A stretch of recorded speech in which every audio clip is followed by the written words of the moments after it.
This is a story all about how my life got flipped, turned upside down. When I slipped in the shower, my family was like, "You're going to a place called the hospital." Buongiorno. I slipped and fell in the shower, and I broke my foot. Hashtag granny style. Yeah, just happened. Wow. It could happen to anybody. What had happened was I stepped out of my shower. I shouldn't have left.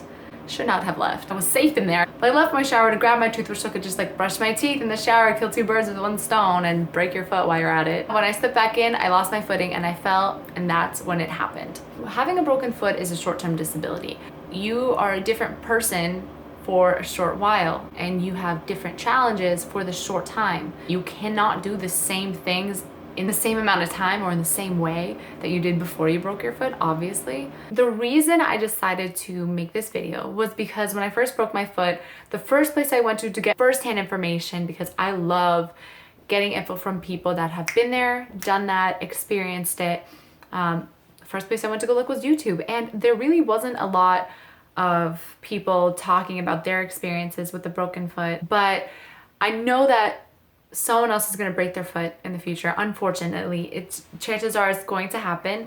I don't wish it upon anybody, but when it does happen, I know that they too are going to look for information online. And this is what this video is for. It's for everybody out there who is dealing with a broken foot or is in the beginning stages or has already gone through it and just wants to see somebody else's explanation of what they've been through and just to kind of sympathize with it. So difficulty number one is wearing crutches. They hurt your armpits like crazy. Sometimes pinch a nerve when you use them. After a while, you get kind of like a rash feeling. I just don't want to move anymore. I guess in a way they kind of help from you being less mobile, just because if you're less mobile, there's less chances of you getting hurt. So just sitting down is probably the best thing you can do for the first week or so. I would really recommend removing any small rugs, like the rugs you have in your bathroom, may have in your bathroom, or small area rugs, because they can trip you up, and they will.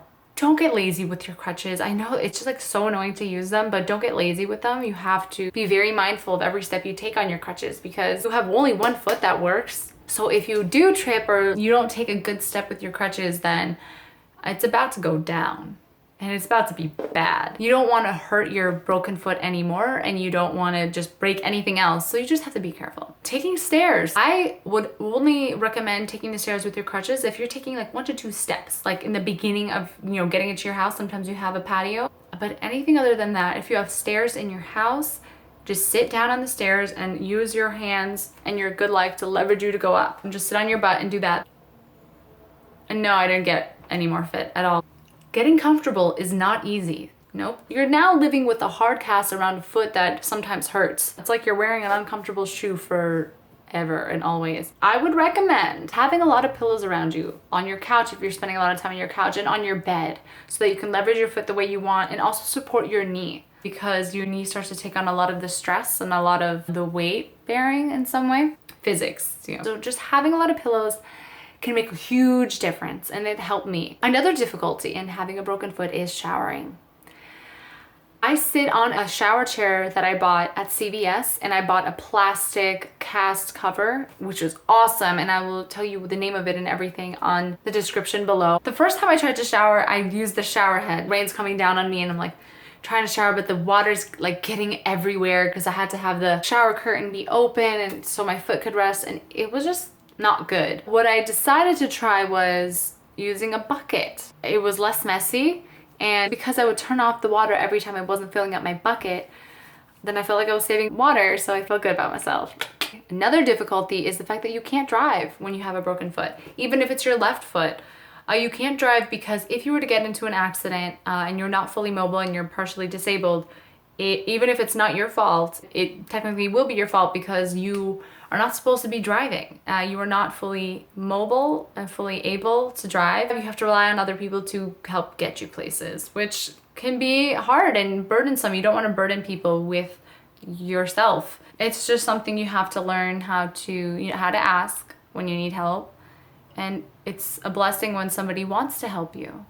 It's really awesome. So you get to work on the bonds with the people around you who have reached out to make this journey for you better. Also, if you are being driven around, sitting in the passenger seat is not ideal. It wasn't for me, at least, because my foot would be low to the ground and I could just feel every movement of the car. I just didn't feel comfortable. So then I tried to sit in the back with my foot just laid out across the back seat, and I could still feel a lot of the movement. So then I tried something different. I sat in the back seat and I rested my foot in the in-between section between the driver and the passenger seat. And I would rest my foot on that, but also resting it against one of the chairs. So what would happen was my foot was moving with the car. So I wasn't taking in a lot of the shock of the movements, but rather I was moving with the car.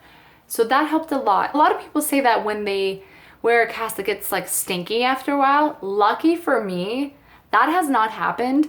So I don't really have any tips on how to keep a non-stinky cast, because it just hasn't happened for me. Like I clean my toes, I have somebody help me clean my toes for me, because you could still wash them and they're there. You don't want to like go 5 weeks without like cleaning your toes. Like that's nasty. Are you nasty? Disgusting. All right, so those were my challenges, and I'm sure there were some other ones in there that I'm forgetting, but if they come up, I'll if you want to know more. Look forward to the next video about the benefits of having a broken foot. Yes, there are some. I will talk to you later.